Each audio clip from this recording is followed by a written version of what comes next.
again. We saw this little guy sticking out of the bush. Honestly, it's a good thing that they don't have a lot of leaves up on the trees yet, otherwise we would probably miss him entirely. From this angle, I see a big hole in the wall, so let's see if he's still holding together. There's another structure through the trees too, away from this one, that looks like it's collapsed.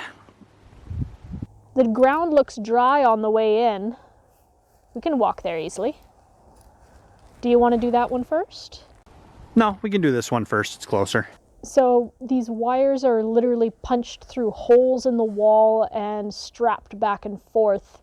I think they're literally here to keep the walls from imploding on themselves. You can see that they're punched through the drywall on the door frame, and then over here they are being held by this chunk of wood against the wall to make sure it doesn't just rip back out through the logs.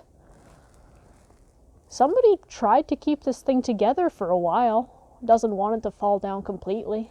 Do you see that little gingerbread edging housing on the gable up there? You usually see those in either old Americana homes, or if you were in Central Europe, you'll still see them on some old-fashioned houses. So this was well taken care of and decorated and ornamented before it broke down. So that's a detail you don't always see. You can see it's already broken down and rotten in several places, but there's a little bit still up there. I'm just gonna move this guy out of the way, just because he's got some nails.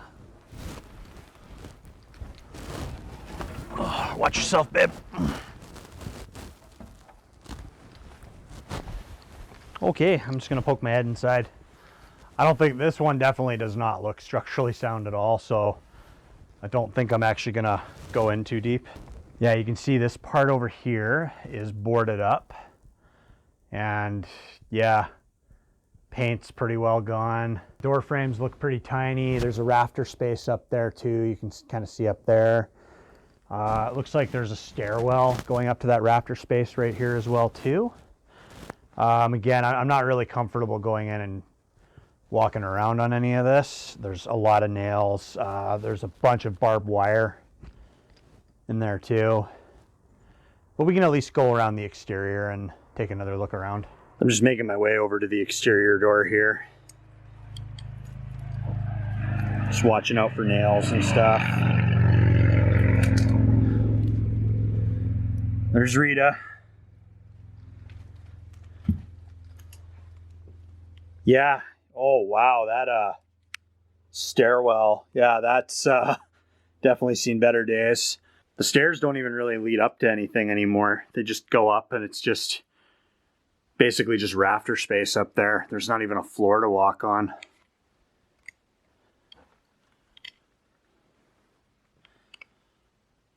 Huh. Well, I said I wasn't going to come in, but this floor actually doesn't seem like it's all that bad. Little hole in the floor. Old chimney as well, too. Excuse me. That's a window? We use doors here. We're civilized people. I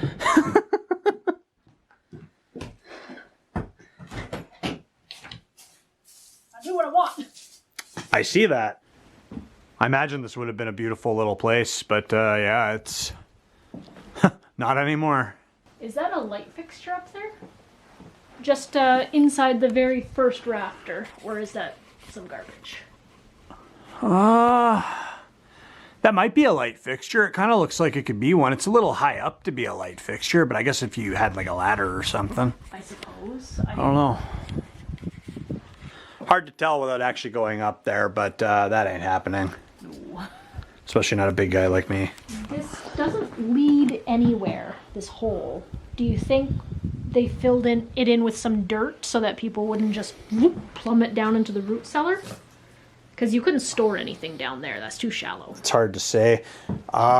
It could have been a location, because I know with some of these older places, they'll sometimes have like wood stoves, and they could have had the wood stove running up to that chimney for ventilation, is my thought. On that note, I think you're right, because there's a circular hole right here. So they probably had the piping just kind of S-shaped going through here so that the heat could get to your second story. Yeah, exactly. Oh. Very cool. Come over here. Watch your step, of course. Look, there's some really old clothes or rags still hanging on nails next to the open window. Oh. Rags? Yeah. Oh, over that way. Okay, I see the little table up there. Mm-hmm. Oh, I see what you mean. Okay. Just stuff that got left behind. Mm-hmm. I think I see, like, sleeves and buttonholes. Hmm. So, like, really ancient jacket or shirt. Mm-hmm. Sunny Adventure Cat in training. What are your thoughts? Riveting. Thank you, Sunny. We appreciate your input.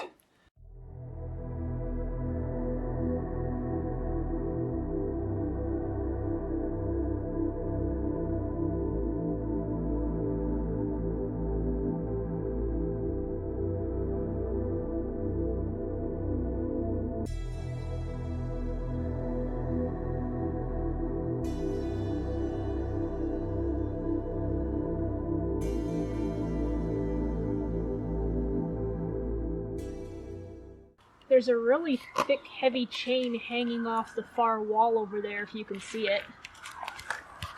I don't know if it was part of some kind of a, I don't know, horse tack or trapping or just something industrial. The lichens covering the shingles are definitely pretty in their own way. I'm definitely going to take some photos of that in a bit.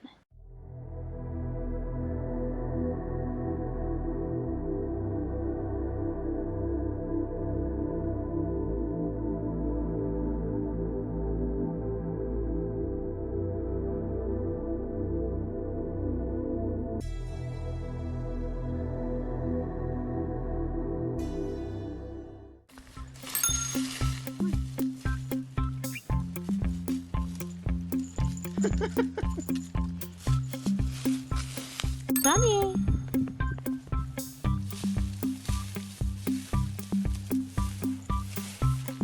Sunny! Come on!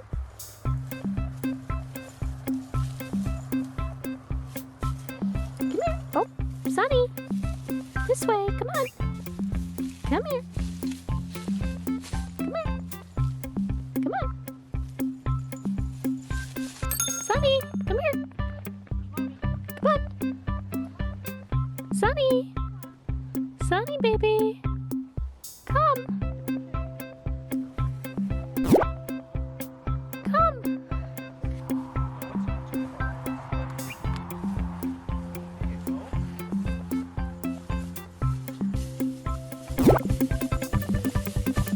I figured this would work. Oh, oh dear.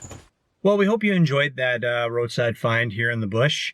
It was a nice little one. Like Rita said, almost barely visible from the highway. If there had been leaves and foliage, we probably wouldn't have seen it.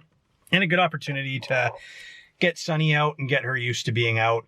She actually was coming out quite a bit last summer before we started our channel. She just looks traumatized.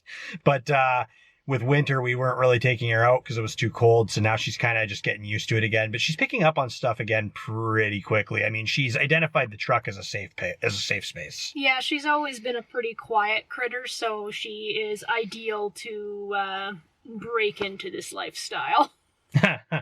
She's like, Mommy, we're going home now, right? She'll stay here if I let her all night. Oh, yeah. She might come out to use the bathroom, maybe. She loves the sleep space, too, though, with all the blankets and stuff we have back there. Like, we get back to the sleep space, and she just finds her own little slice of heaven. She'll burrow for a bit, and then she'll come out after she's burrowed and grumped for a bit, and then she gets used to it. Once Dustin is asleep, usually, because he rustles around so much, once we're both still, she will come out and start checking outside of the windows and looking around, especially if she can hear geese or birds or such. So she's curious. The insatiable kitten curiosity usually wins out in the end. Anyways, back to the road, and we'll chat with you all next time.